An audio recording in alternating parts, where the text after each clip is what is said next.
What we got here then? Energy saving and eco-friendly. Skip the higher electricity bills during the day.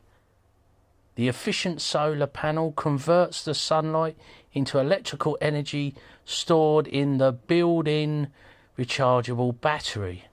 Then the string lights will automatically light up at night. Multi-application scenarios. The string lights is a great decorative accessory to illuminate indoor and outdoor spaces like your gardens, patio, fence, gate, yard, wedding party, Christmas trees, etc. And the copper wire is quite flexible, easily bent into any shape you like. 8 working modes. Choose the lighting effect you prefer and create romantic atmosphere. Splash-in waterproof. Both the string lights and the solar panel are IP55 waterproof. No worry to use them during the raining days. I guess translation doesn't always work so well.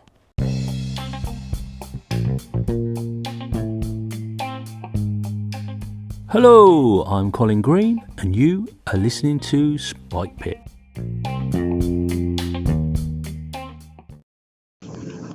Hey, Colin, I think you're onto something there with the idea that alcohol makes you forget.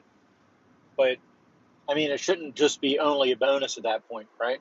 So in that case, although now we're adding more mechanisms to the game, perhaps, yes, it lowers your sanity, or, you gain sanity back.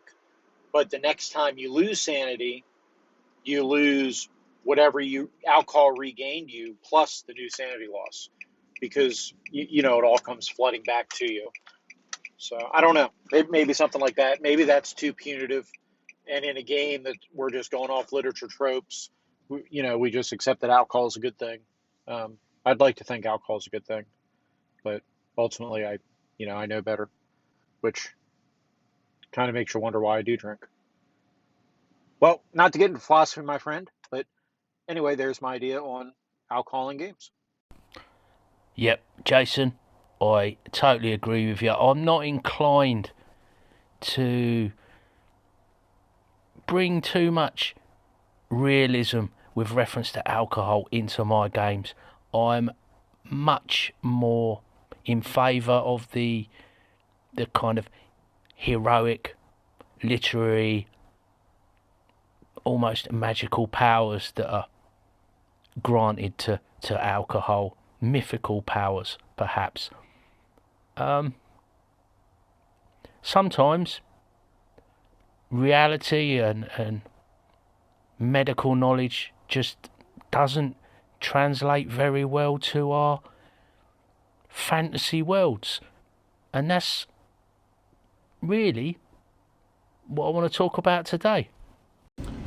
Hey Colin, it's BJ. I had a couple other thoughts about honor. In Traveler, I've gotten into Mongoose 2e Traveler in the last couple of years, and the way they use psionics is you have a psi score, just like your other ability scores, but then you spend it down every time you use your psionic ability, and you have to wait for it to come back. And I kind of wonder if there would be a way to use that almost as like a reputation, like social capital, where you've got your actual score, but when you push it, you wind up spending some of that, like you can take some risks, or you can get away with some stuff, and you can get away with more based on your higher status or your higher honor score. That might be one way to look at it. And then, of course, you'd have to wait a little while for that to build back up before you wanted to push it again. Traveller is one of those games I've never played before. It's never really grabbed me, although I do quite like hearing stories and accounts of how it worked. In particular, I'm always amused by the life path character generation, where your character can famously die during the process. Psionics, then, this is another classic where we're struggling to translate an idea into the game, and it strikes me a lot of the time with rules that is what you're trying to do. There's this translation process going on, and I'm wondering if that's not what a lot of us enjoy. I think for me it is, looking for methods to get an idea across. It's this process of translation. But BJ has got some more to add. Continuing with this same theme, in fact. The other thought I had that I don't have time to get into in a call is there's a really interesting system in the Green Knight role-playing game that they released. It's coming up on a year to tie in with the movie that just released a few weeks ago. And the entire core mechanic of that game is honor. And every time you have to decide what the person has to do. They've got to complete a mission by a certain amount of time. And the longer they delay, the more they sidetrack, the more they lose honor. But then it becomes a commodity you can spend based on your actions. And I want to do another review of that game, but I'm kind of waiting for RPG a month to do, because I'm going to review the movie and the game once we get through RPG a day for August. And I may talk more about it then in an episode of my show. There we go again then. How is that idea of basing your whole game around the concept of honour, how is that going to translate to the tabletop RPG? I don't know, but I'd be very interested to find out. And if you're listening, BJ, I would encourage you to do that review. I know nothing about the film, I know nothing about the game, and I would love to hear more, because in contrast to Traveller, this really does pique my interest. So hopefully you'll find some time after RPG a Day month to take care of that for us.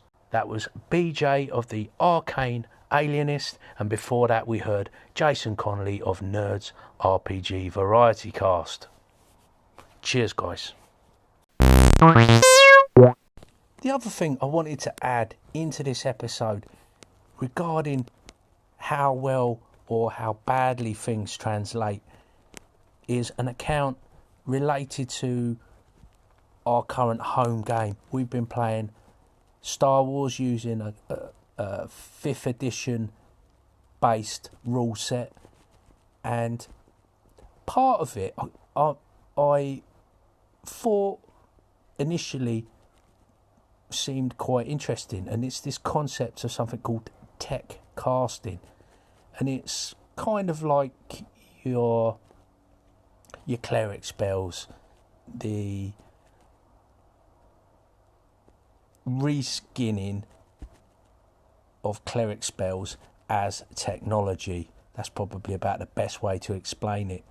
And it occurred to me the other night that perhaps this is the way that quite a lot of the technology outside of the equipment section could be represented in the game. Almost like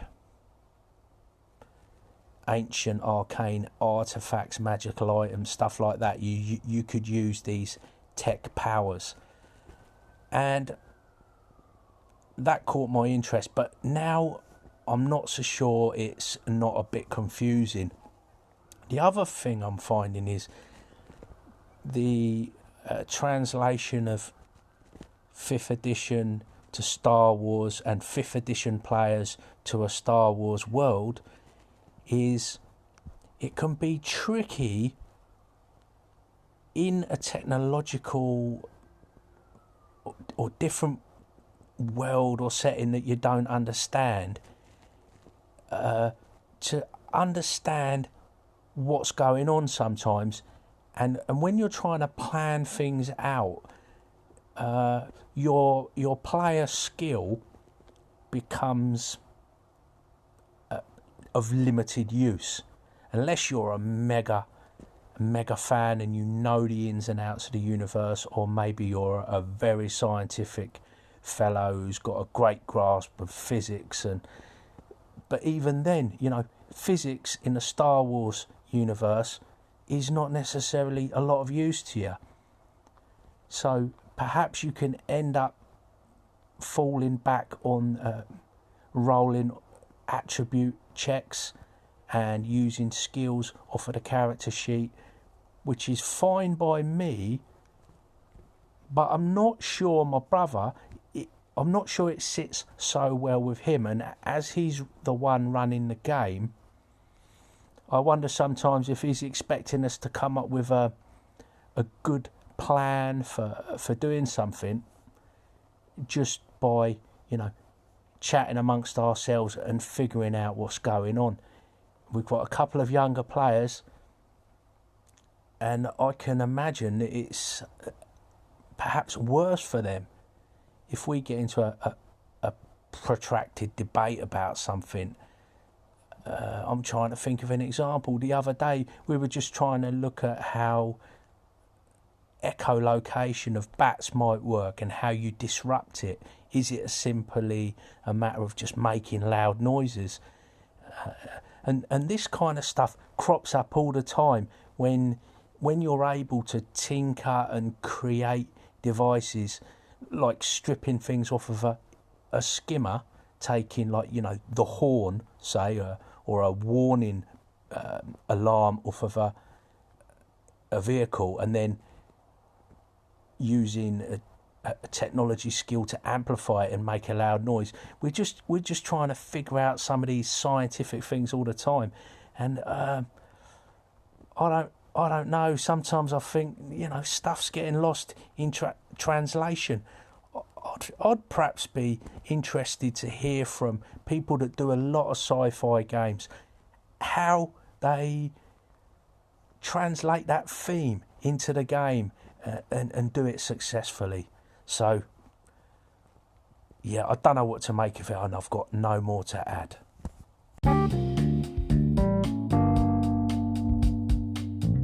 And that, as they say, is a wrap. Big thanks goes out to you, the listener, for taking a bit of time out of your day to listen to Old Spike Pit. Take care, and I'll catch you later.